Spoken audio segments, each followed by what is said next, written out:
Hello and thank you for clicking on this Destiny 2 video. In this video I'm going to show you the famous Banner of War build but with a solar twist put onto it.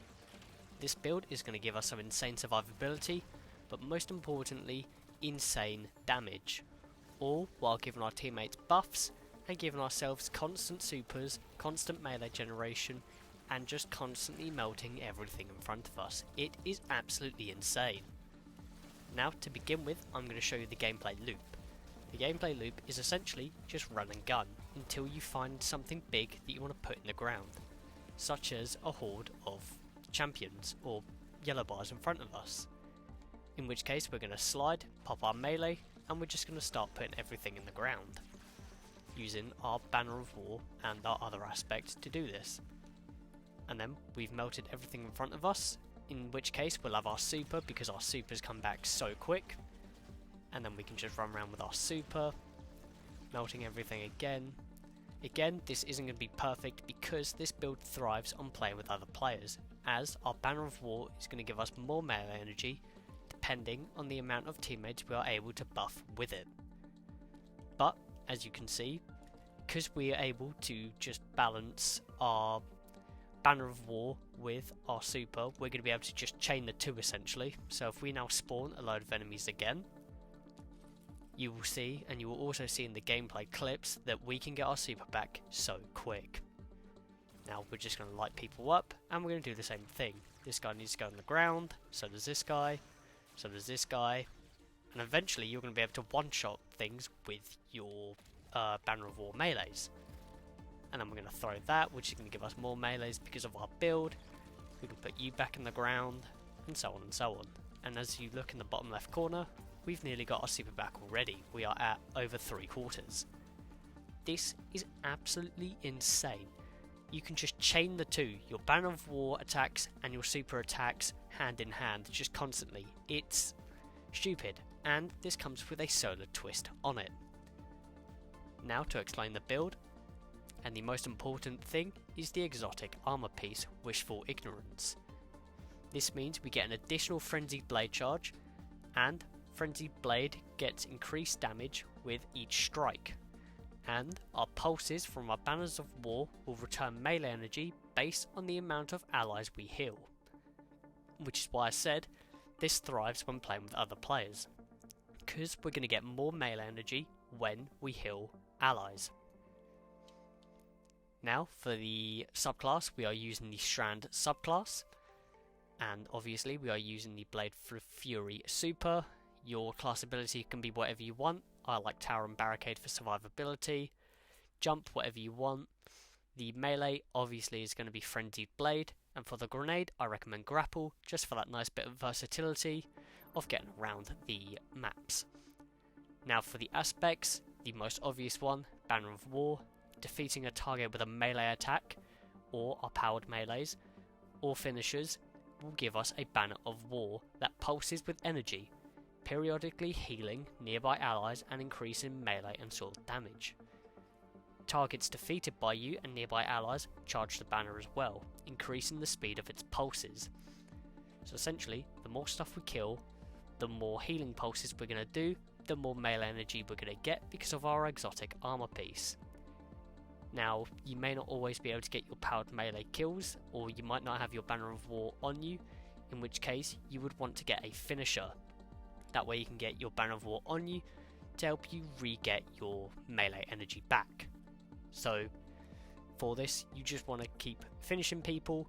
If you've got your Banner of War on you, don't worry about that, you're fine.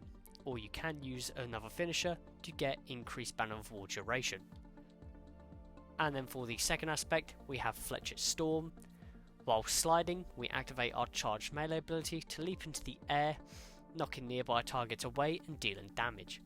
While we're airborne, we can use our charged melee to launch a cluster of damaging projectiles, which is what you've just seen in the gameplay loop I just showed you, was when we slid, activated our melee, we could then launch strand projectiles. Now for the fragments, and all of these synergize with each other. We have Thread of Transmutation. While we have Woven Mail, Final Blows will create a Tangle.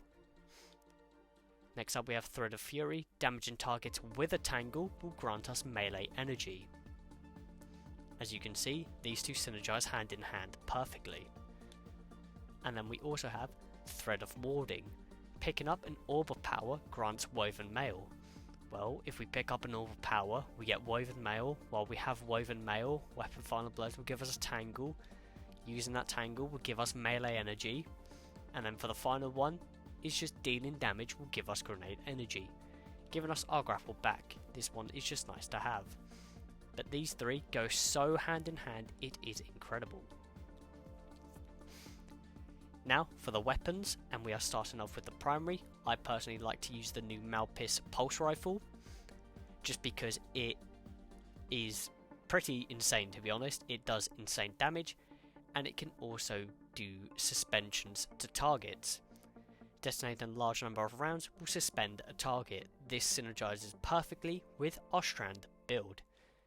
Now, if you don't have the new Malpis, or you don't want to use the new Malpis, you can also use the Mint Retrograde, which is just a legendary version of the new Malpis basically.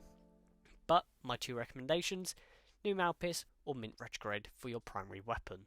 Especially since we have Strand buffs on our legs for the mods, using a Strand weapon is going to be even better.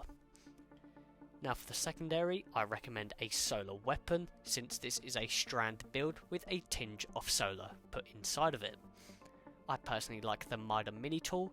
It's very strong, it's really good for an SMG, and you can also farm it right now to find yourself that perfect role for your build.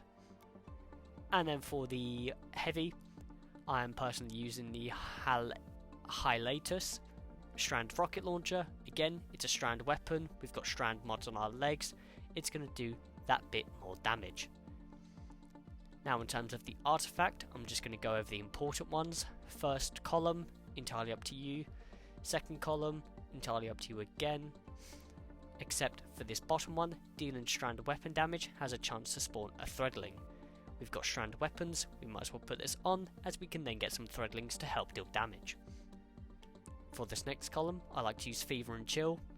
Because we're putting a tinge of solar in this build, this means getting rapid precision hits is going to make us Radiant. Us being Radiant, we're going to deal more damage, adding to the insane damage to this build. And then for the other one, we have Refreshed Threads. Picking up a Tangle while we have a Strand super equipped will give us energy to our least charged ability. This is going to help with getting our abilities back quicker. Now for the fourth row, we have Cauterized Darkness. Strand debuff combatants will take increased damage from solar damage, which will be our solar SMG, which is going to help us clear out ads and big yellow bar champions. And now for the final row, the most important ones, we have the top one, Radiant Shrapnel. Because we're using solar in this build, this is going to help us get scorched around the battlefield. Also synergizing with our Cauterized Darkness perk as well.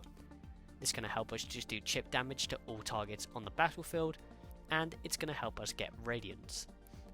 And then for the final one, we have Shield Crush. While we have Woven Mail, which we will have most of the time, our melee will recharge faster and deal more damage. While we are Radiant, which we should have most of the time because we're using a solar SMG, our grenade will recharge faster and deal increased damage. Doing it this way, we are going to get melee recharge faster and grenade recharge faster, all on the same build. And now finally, we have second to final, we have the stats. We are going purely for melee and super. We're going for melee because we're trying to get it back as fast as we can, and so we can deal the most damage we can with our melee ability. And for super, because we're getting it back so quick, we want to get it back even quicker, and we want to do as much damage as we can with our roaming super. These are the two you should focus, everything else is just doesn't really matter. These are the two to focus. Go all in on melee and super. Now for mods, we have the Solar Strand mod.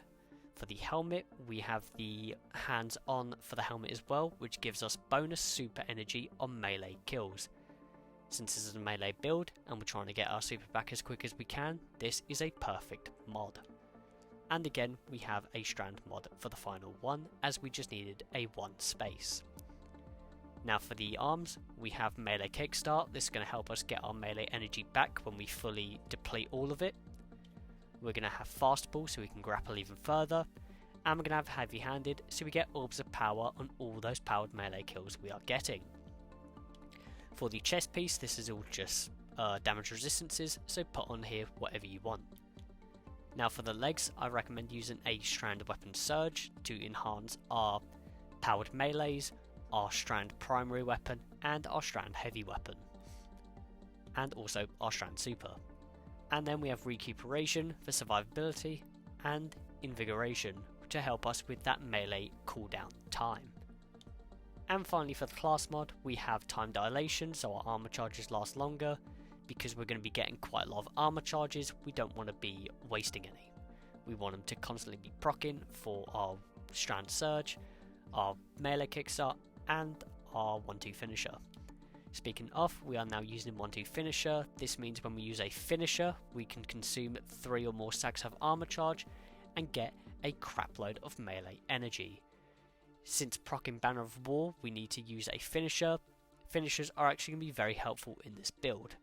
And to co-align with that, we have Proximity Ward, which gives us a overshield while we are performing said finishers. And that is everything to do with this build. Again, this is a very famous build, the Banner of War build, except I've just put a strand tinge to it. Because I wanted to use this build, but I've also been enjoying using the Mida Mini tool and I wanted to somehow combine them too, and I think this is a very successful way of doing that. As always, I hope you enjoyed the video. The support lately has been insane. I just want to say thank you very much, and I hope you enjoyed the video, and have a good rest of your day.